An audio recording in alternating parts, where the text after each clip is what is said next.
profitez de l'histoire suivante. La famille m'a renié il y a longtemps quand mon frère a volé ma petite amie, mais ma famille m'a tout à coup invité de nouveau seulement parce que mon grand-père a menacé de les priver de son testament s'ils ne s'excusaient pas. Après avoir été rejeté il y a 8 ans, ma famille m'a invité, ainsi que ma femme, 27 ans, et ma fille, 1 an, pour Noël. Après avoir reçu des conseils contradictoires de mes amis, l'un de mes camarades m'a dit de poster mon dilemme ici pour voir ce que des inconnus sur Internet diraient. Moi, 25 ans, suis le plus jeune de 4 enfants entre ma mère, 52 ans, et mon père, 54 ans. Mes frères et sœurs sont, avec des noms fictifs, Michael, 31 ans, Sarah, 28 ans, et mon frère jumeau Kazay, 25 ans.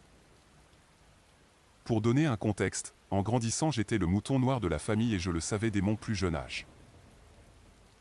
Ma famille est pleine de sportifs. Mon père était une star du basketball dans une école de D2, ma mère jouait au volley. Michael jouait au foot, Sarah au softball, et Kazay était la star du football en tant que running back. Je n'ai jamais été vraiment intéressé par ces sports physiques, mais plutôt par le tir à l'arc, que ma famille considérait comme un sport de mauviette. Mes parents étaient toujours investis dans mes frères et sœurs et assistaient rarement à mes événements au point où je devais presque les supplier de venir à mes tournois. Entre 14 et 16 ans, j'ai participé à une vingtaine de tournois alors que mes parents sont venus à un seul. Je n'ai jamais été négligé par eux, mais ils n'étaient jamais émotionnellement présents pour moi comme pour mes frères et sœurs, et à l'adolescence j'ai ressenti de la rancœur à ce sujet. Chaque fois que j'essayais d'en parler avec eux, ils me traitaient toujours de chercheur d'attention. Mais ce n'est pas la raison pour laquelle j'ai été renié par ma famille. À 15 ans, j'ai commencé à fréquenter Ami, maintenant 25 ans, qui était à l'époque dans la même classe que moi. Après environ 6 à 7 mois de relation, je l'ai présenté à mes parents et à mes frères et sœurs et ils l'ont vraiment apprécié. Je sais que j'étais jeune, mais je pouvais me voir faire un avenir avec elle. Juste 2 ans plus tard, l'une des anciennes amies d'Ami m'a dit qu'elle me trompait depuis quelques mois. À l'époque, je ne savais pas qui était le gars, mais après l'avoir confronté, elle m'a dit que c'était mon frère jumeau. Elle m'a essentiellement dit qu'au départ elle m'aimait, mais que l'amour qu'elle avait pour mon frère était plus fort. Plus tard ce jour-là, lorsque j'ai confronté Kazay à la maison, j'étais tellement enragé que je lui ai donné un coup de poing et l'ai assommé. J'admets que je n'aurais pas dû être violent, mais des années de ressentiment envers lui et le reste de la famille ont justement éclaté. En échange de ma famille qui ne portait pas plainte contre moi car j'aurais pu être jugé comme un adulte devant un tribunal, j'ai été envoyé vivre chez ma tante paternelle, 48F, qui à ce moment-là était en rupture avec la famille et habitait dans une autre ville à environ 2 heures de là. Depuis ce jour, je n'ai plus eu aucun contact avec eux. Au début, c'était difficile, mais plus tard, avec le soutien de ma tante et de son mari, 48M, j'ai réussi à passer outre le désir d'avoir une relation avec eux. J'ai été transféré dans un lycée différent et ensuite fréquenté une université dans la ville de ma tante avant de sortir diplômé en tant qu'ingénieur électricien. J'ai ensuite rencontré ma femme et me suis marié avec elle. Au moment de mon mariage, j'ai pensé à les inviter, mais j'ai décidé contre car je ne voulais pas de drame lors de mon mariage. Depuis, ma femme et moi avons acheté une maison à 1 heure de chez ma tante et avons eu une fille il y a 1 an. Il y a environ une semaine, j'ai reçu un message sur Facebook de ma mère et de mon père voulant se reconnecter pour Noël chez eux. Je leur ai dit que j'y penserai car j'ai peut-être d'autres projets, mais que je leur donnerai une réponse claire bientôt. Plus tard, Michael et Sarah m'ont envoyé des demandes d'ajout en amis, ce qui m'a semblé étrange. Ma femme m'a dit que si je décidais d'y aller, elle et notre fille passeraient Noël chez beau-père car elle ne veut pas de stress inutile, étant enceinte de 2 mois, et je suis d'accord avec elle. Ma question à ceux qui lisent ceci est, devrais-je y aller et essayer de me réconcilier avec ma famille ou non? Je suis très partagé sur la marche à suivre. D'un côté, ils doivent peut-être se sentir mal.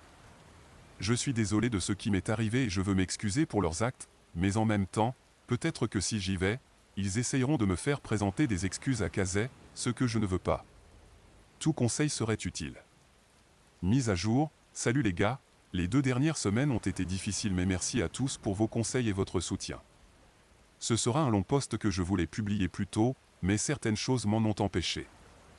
2 jours après Noël, ma femme a commencé à ressentir une douleur insupportable dans son abdomen et elle pouvait à peine se tenir sur ses pieds.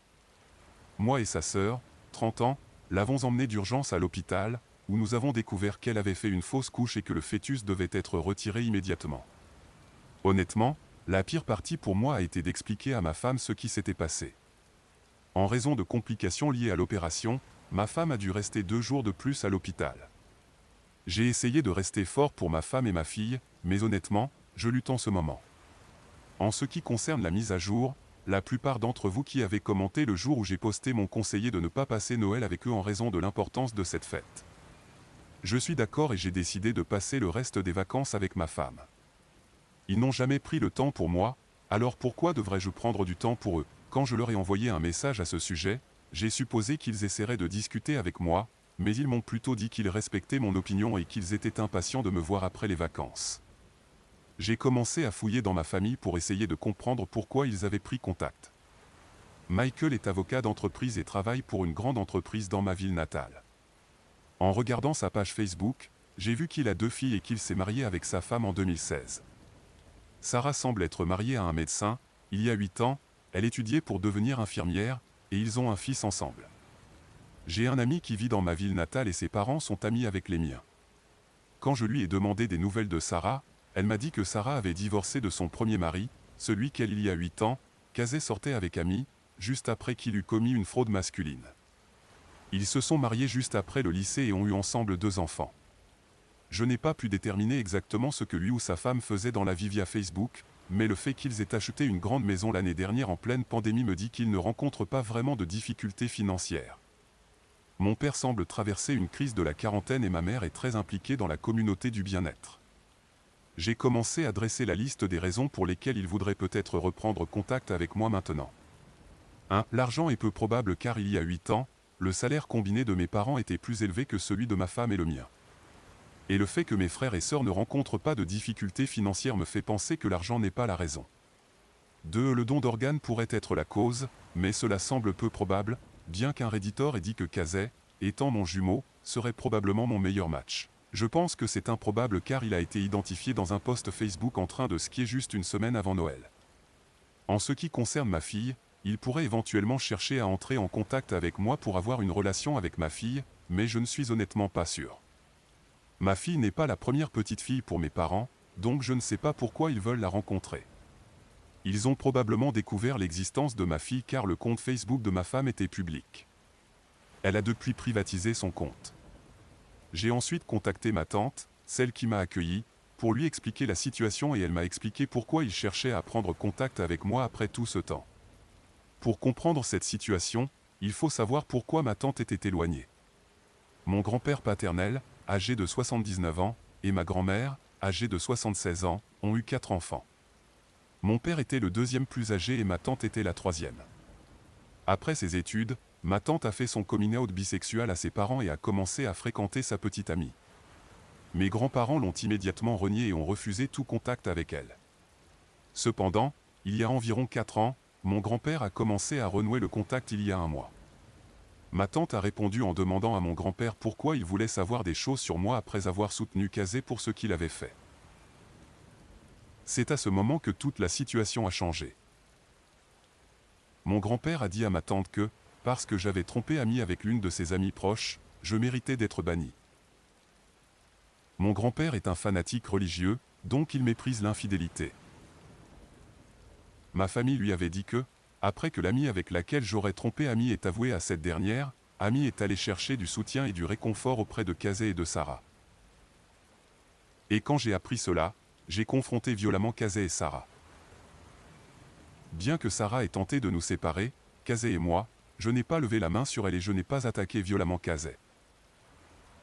Quand ma tante m'a raconté cela, j'en suis resté bouche bée.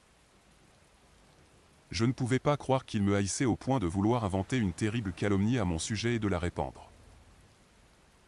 Ma tante a ensuite raconté toute la vérité à mon grand-père sur ce qui s'était réellement passé et m'a dit qu'il était choqué car il pensait toujours que Kazé était un bon gars. Mon grand-père a ensuite demandé le numéro de téléphone de ma tante, mais elle a refusé de le donner. J'ai compris pourquoi mes parents et mes frères et sœurs souhaitaient rentrer en contact avec moi. Il s'est avéré que mon grand-père avait dit à mes parents et à mes frères et sœurs que s'ils ne s'excusaient pas pour ce qu'ils m'avaient fait et ne m'invitaient pas au repas de Noël familial, il serait exclu de son testament. Pour information, c'est un multimillionnaire. C'est donc pour cela qu'ils sont venus vers moi, non pour présenter des excuses pour tout ce qu'ils m'ont fait subir par le passé, mais plutôt parce que s'ils ne le faisaient pas, ils n'hériteraient de rien de la part de grand-père. Quelle bande de gens cupides! Après avoir entendu cela de ma tante, j'ai décidé de les bloquer tous. Pourquoi devrais-je leur répondre?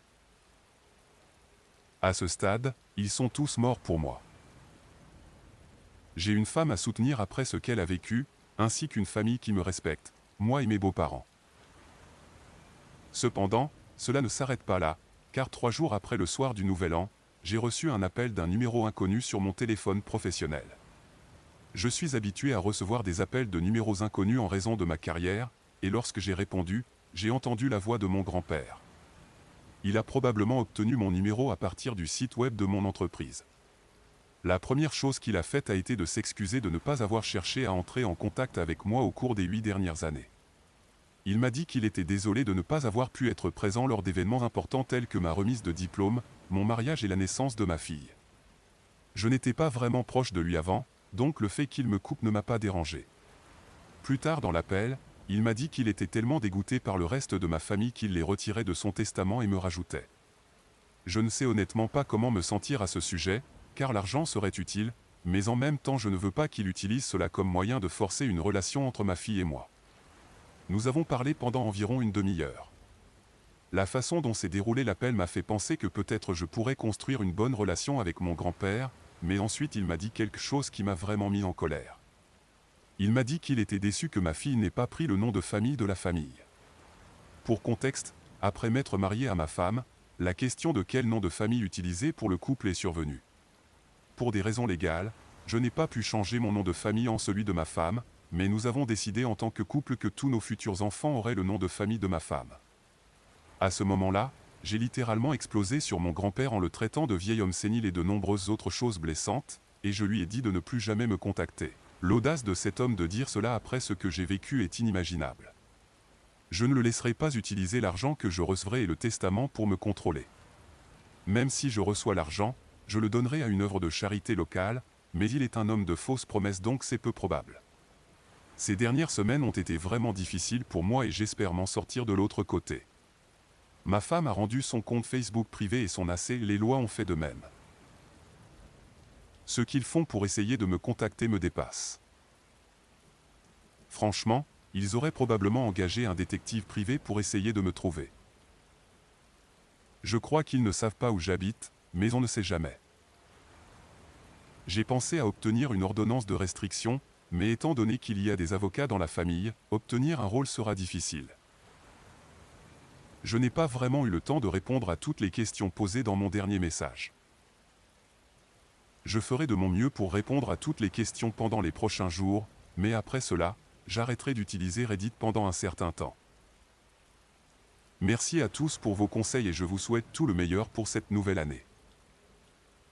Prochaine histoire, mon ex-petite amie m'a quitté, ainsi que notre fille il y a 10 ans pour un autre homme, mais maintenant elle est de retour et veut reformer une famille après avoir attrapé le Covid et réalisé qu'elle n'avait plus personne dans sa vie.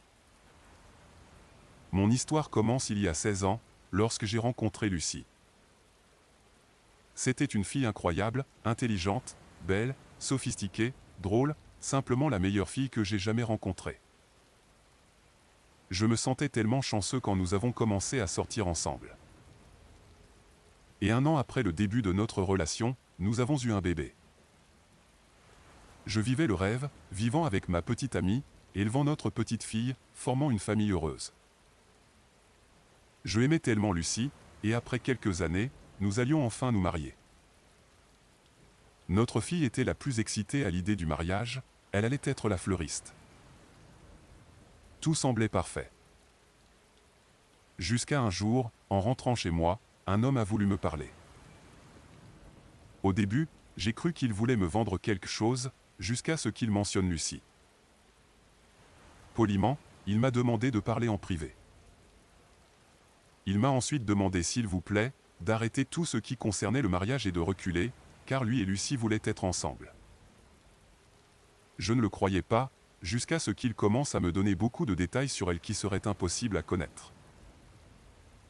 Je suis rentré chez moi le plus vite possible, je ne voulais pas que ce soit vrai, et lui ai tout raconté, espérant que tout était une erreur. Mais non, ce n'était pas le cas. L'heure suivante, elle m'a tout dit. Elle m'avait trompé depuis les 2 dernières années. Elle m'a raconté comment toutes les fois où elle disait m'aimer, qu'elle voulait qu'on reste ensemble et qu'elle aimait notre famille, c'était des mensonges. Comment son nouvel homme était plus jeune, plus fort, plus beau et meilleur amant. Elle a dit qu'elle ne voulait pas être attachée à moi, comment elle avait perdu sa liberté en devenant mère et ne voulait pas être une épouse, qu'elle voulait retrouver sa liberté. Le coup final a été quand elle a dit qu'elle était heureuse que je sache enfin, et maintenant elle pouvait partir. J'ai pleuré, j'ai supplié, je me suis humilié et je me suis mis à genoux, demandant une autre chance, pour essayer de réparer notre relation, mais elle ne le voulait pas. Elle voulait les frissons et l'excitation que ce nouvel homme lui procurait. Le lendemain, elle nous a quittés. Je me sentais brisé, humilié, démasculinisé. Mais ma fille avait besoin de moi. Elle était dévastée, sa mère était partie, et elle croyait que c'était de sa faute. Elle avait entendu quand Lucie avait dit qu'elle ne voulait plus être mère, qu'elle avait besoin de moi, et j'avais besoin d'être fort pour elle. Heureusement, nous avions de l'aide, ma famille et celle de Lucie nous soutenaient de toutes les manières possibles. Ses parents étaient tellement honteux des actions de leur fille qu'ils ne pouvaient pas me regarder en face sans s'excuser pour tout ce qu'elle avait fait. Je serai redevable envers tous pour toujours pour toute leur aide. Avance rapide, 10 ans plus tard. Après beaucoup de temps et de thérapie, ma fille et moi vivons heureux. Elle est le soleil de ma vie. Une belle demoiselle de 15 ans que j'aime. Nos blessures sont guéries et nous avons une très belle vie. Mais alors, elle est revenue.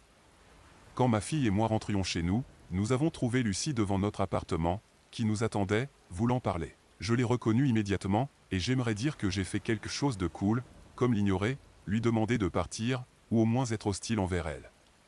Mais non. Je suis un idiot. Mon cœur a fait un bond quand je l'ai vue.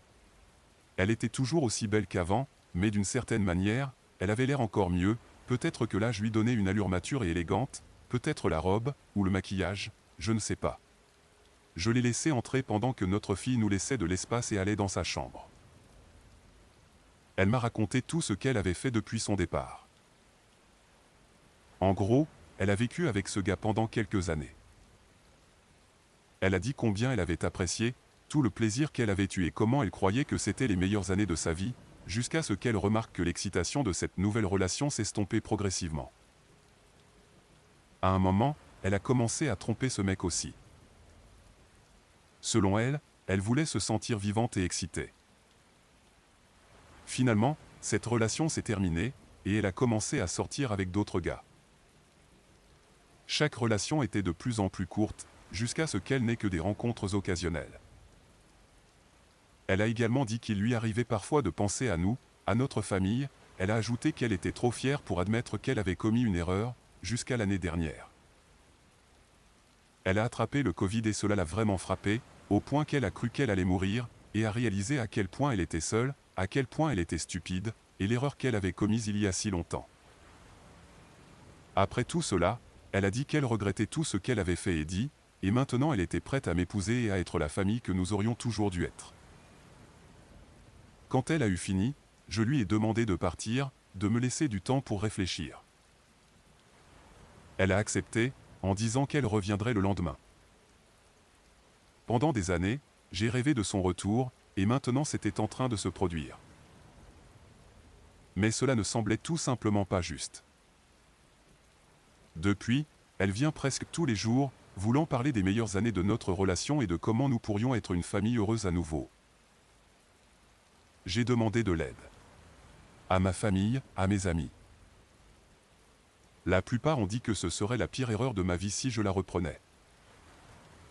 D'autres ont dit que je pourrais lui donner une chance. Il m'a fallu beaucoup de temps pour guérir, et encore plus de temps pour commencer à établir de nouvelles relations, et je risquais tout. Une nuit, ma fille et moi avons eu une conversation profonde à ce sujet. J'essaie toujours de l'impliquer dans tous les aspects de notre vie, et ce problème la concernait aussi, car c'est sa mère. Elle m'a surpris par sa sagesse et sa maturité, car elle m'a dit qu'elle me soutiendrait quelle que soit ma décision, mais qu'il était important que je prenne soin de moi d'abord. Peux-tu vraiment aimer quelqu'un qui nous a tant fait de mal? Et c'était tout ce dont j'avais besoin. Je ne me pardonnerai jamais si je la laissais blesser à nouveau ma fille. Et je l'ai dit à Lucie. Si elle veut être présente ou avoir une relation avec notre fille, ça me va, seulement si ma fille le souhaite. Mais je lui ai dit que nous ne nous remettrons pas ensemble. Lucie m'a seulement dit qu'elle me ferait retomber amoureux d'elle et qu'elle ne renoncerait pas. Mise à jour, je ne m'attendais pas à tant de réponses, donc merci à tous pour vos réponses et conseils. Merci à ceux qui m'ont ouvert les yeux et m'ont aidé à réaliser que j'ai encore des problèmes avec mon ex et que je n'en ai pas fini avec elle, et surtout à ceux qui ont souligné le risque de blesser ma fille en la laissant revenir dans nos vies. Je peux reconnaître ma faiblesse, mais je ne laisserai pas lui faire du mal à nouveau à ma fille.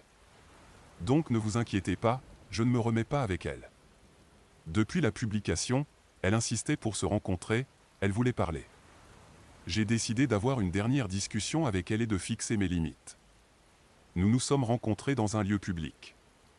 La discussion a été longue et difficile, je voulais qu'elle soit honnête, et je lui ai dit que dès que je surprendrais un mensonge, je partirais. Je lui ai demandé si elle était vraiment désolée, ou si nous étions son dernier recours. Est-ce qu'elle nous aimait vraiment, ou étions-nous juste un lot de consolation? Est-elle revenue pour l'amour, ou parce qu'elle n'arrivait plus à trouver un autre homme? Elle n'a pas réussi à répondre à quoi que ce soit. Elle a seulement dit des choses du genre « ce n'est pas comme ça, tu dois me comprendre, je ne suis plus comme ça ». Elle continuait d'insister pour avoir une autre chance, que nous pouvions nous aimer à nouveau, que nous pouvions être ensemble. Elle n'a même jamais mentionné notre fille à aucun moment, seulement après que je l'ai souligné, elle a commencé à en parler. Quand j'ai essayé de dire que c'était fini entre nous, elle m'a pris la main et, comme certains d'entre vous me l'avaient prédit, elle a essayé de me séduire, en baissant son chemisier, me montrant son décolleté, et en disant que nous pouvions trouver une chambre, pour que je fasse ce que je voulais avec elle, qu'elle ne dirait non à rien. Je n'ai pas reconnu cette femme. Elle n'était pas l'incroyable fille que j'ai rencontrée, elle n'était pas la mère de ma fille. Je ne savais pas qui était cette femme, mais ce n'était pas ma Lucie. Je lui ai dit de me laisser partir, que c'était fini entre nous. Ni moi ni ma fille ne voulions avoir affaire à elle, alors s'il te plaît, laisse-nous tranquilles, nous étions bien sans elle. Elle s'est alors mise en colère, disant que je ne pouvais pas la quitter, que ce n'était pas mon choix, qu'elle n'avait rien d'autre. Que je ne pouvais pas lui enlever sa fille. Je ne sais toujours pas pourquoi, mais cette dernière phrase m'a fait réagir. Les mots suivants ne sont pas exactement ce que j'ai dit à ce moment-là, mais c'est proche de ce que j'ai dit. Ta fille? Ta fille? Tu n'es pas sa mère. Tu l'as seulement mise au monde, mais tu n'es pas sa mère. Dis-moi, où étais-tu quand elle était malade? Où étais-tu quand elle avait de la fièvre? Quand elle avait peur la nuit? Quand elle a perdu sa première dent? Quand elle pleurait la nuit parce qu'elle était triste de ne pas voir sa maman? Où étais-tu le jour de sa rentrée scolaire? Quand elle a eu ses premières règles? Quand elle a eu son premier petit ami? Quand son cœur s'est brisé pour la deuxième fois? Parce que la première personne qui lui a brisé le cœur, c'était sa mère. Sur quelle barre étais-tu perché quand elle avait besoin d'une maman? Tu n'as aucun droit de prétendre être sa mère, car tu n'as jamais agi en tant que telle. Elle a essayé de répondre, mais j'ai vu qu'elle était incapable de trouver les mots. Je l'ai quittée. De retour chez moi, elle m'a envoyé des messages me demandant un autre rendez-vous, une autre chance, disant qu'elle m'aimait et pouvait changer, mais c'est fini. Vous aviez raison, elle ne nous aime ni moi ni notre fille. Elle s'aime seulement elle-même, l'avoir dans ma vie serait mauvais, toxique, je n'ai pas besoin de ça. Je n'ai pas besoin d'elle. Ma fille et moi allons bientôt retourner en thérapie. Certains d'entre vous avez raison, je dois travailler sur moi-même, être plus fort et surmonter ces sentiments pour elle, car ils ne sont pas réels, juste le souvenir de ce que je pensais qu'elle était.